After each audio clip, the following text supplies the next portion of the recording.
What's up guys, welcome back to MacMerlin. For this episode, I'll be reviewing the KBP V60, but not just any KBP V60. This is the Type R Polestar edition. Coming right up.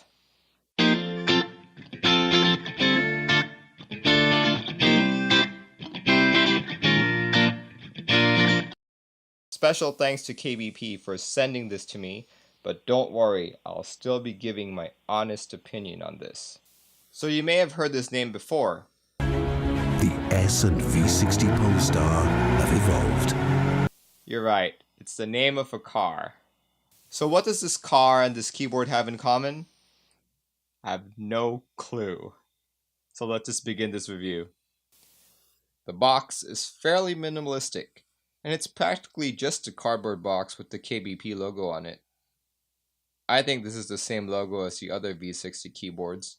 However, on the side is where you see the rest of the specs. V60 Type R Programmable TMK Atmega 32U4 Polestar Edition. Contents of the box include the keyboard, a USB cable, and that's pretty much it. The manual was all provided to me digitally. So I've actually owned another KBP V60. It was the Matthias Quiet Click Edition. I absolutely hated it because it felt cheap. I'd type on it. It just didn't feel good at all. I sent it back after a week. And since then, I've gone through so many keyboards that maybe my keyboard tastes have been more refined. So when I got this, I'm proud to say, I'm glad to say that it felt a whole lot better and I have a good impression about this. Taking a look at the front of the keyboard, you'll see that the keycaps are all backlit compatible, but unfortunately they're only lasered ABS. Though on closer inspection, it looks as though they are just coated black, kinda like Corsair and Razer. The legends are positioned right over where the LED of the switch should be, giving it a good amount of backlighting. Though on the longer print, such as caps lock, you see that the C is not quite evenly lit. You'll see that the keycaps are all standard layout, no funky bottom row here, so hooray for that. The keycaps also seem to shine very easily with minimal use. I found myself having to wipe them down after every use. So if you look at the back of the keyboard, you'll notice that this is made of transparent plastic. And you can see the badge, 4 rubber feet, and a hard reset button.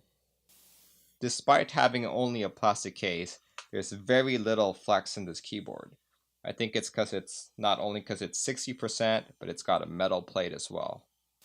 So basically, you have 2 sets of LEDs on this keyboard. You have your single color in-switch lighting, and you have your RGB underglow LEDs.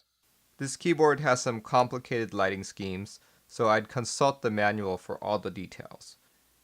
Basically, on your in-switch LEDs, you're able to change the brightness and the breathing frequency, and for the RGB underglow LEDs, you can increase or decrease the R, G, or B values, and also change into breathing mode. The stabilized keys on this keyboard have a lot of rattle. You can hear it a lot on the backspace, on the enter, but thankfully not so much on the spacebar. For a keyboard that cost over $100, there really shouldn't be any rattling or squeaking on any of the stabilizers. That's just unacceptable in my opinion. But the good thing though is, just with a little bit of dielectric grease, you can fix that problem. Taking apart this keyboard isn't like most 60% keyboards you see on the market. They've got 4 screws in the back and 1 in the front. The one in front can be accessed by removing the G and H keycaps. 2 of the rear screws are hidden behind the rubber feet. If you want to see where the screws are, you can look at the plate and see where the hexagon patterns are on the plate. Unfortunately, this means that if you want to swap out your case, you'll only be able to secure your PCB and plate with only 3 screws. So it might not be as secure, it might not be as stable as the rest of your 60%. I don't have the right tools to do a thorough examine of the PCB, so I can really only judge workmanship. But from what I can see, there's no extra solder and there are no burn marks on the PCB. So I think they did pretty good on this. But now, here is one of the biggest selling points about this keyboard, especially for enthusiasts. It uses an Atmega 32U4 microcontroller, so you can program this using TMK. TMK is keyboard firmware written by a fellow named Hazu in 2013, which allows you to program each individual key on your keyboard. You're able to change your layout, put in function layers, toggle buttons, you name it.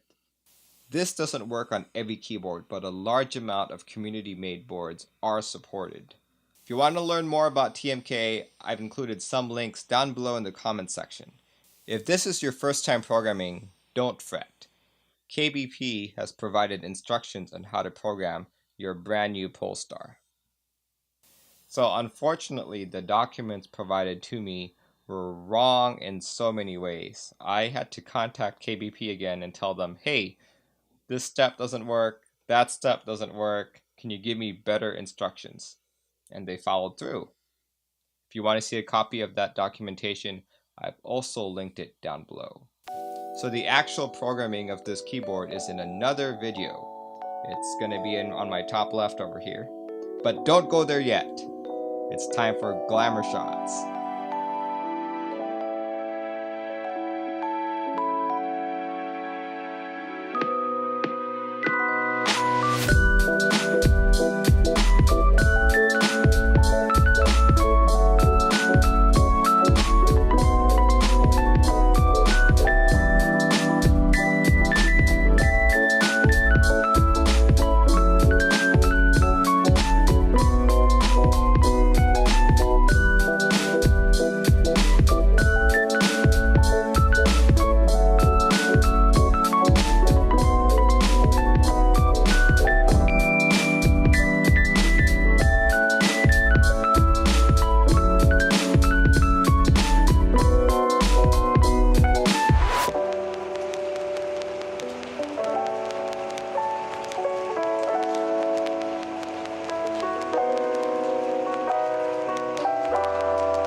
So due to my experience with the Matthias Quiet Click version, I had low expectations of this board, and I was just expecting it to be a paperweight with a light show. Thankfully, it's not.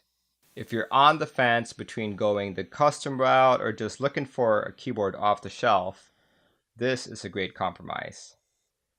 First of all, it's 60%, and you can swap out the case to any 60% compatible case out there. Just be sure that you don't sacrifice seeing your RGB underglow LEDs, and be sure that you're comfortable only securing your PCB with 3 screws.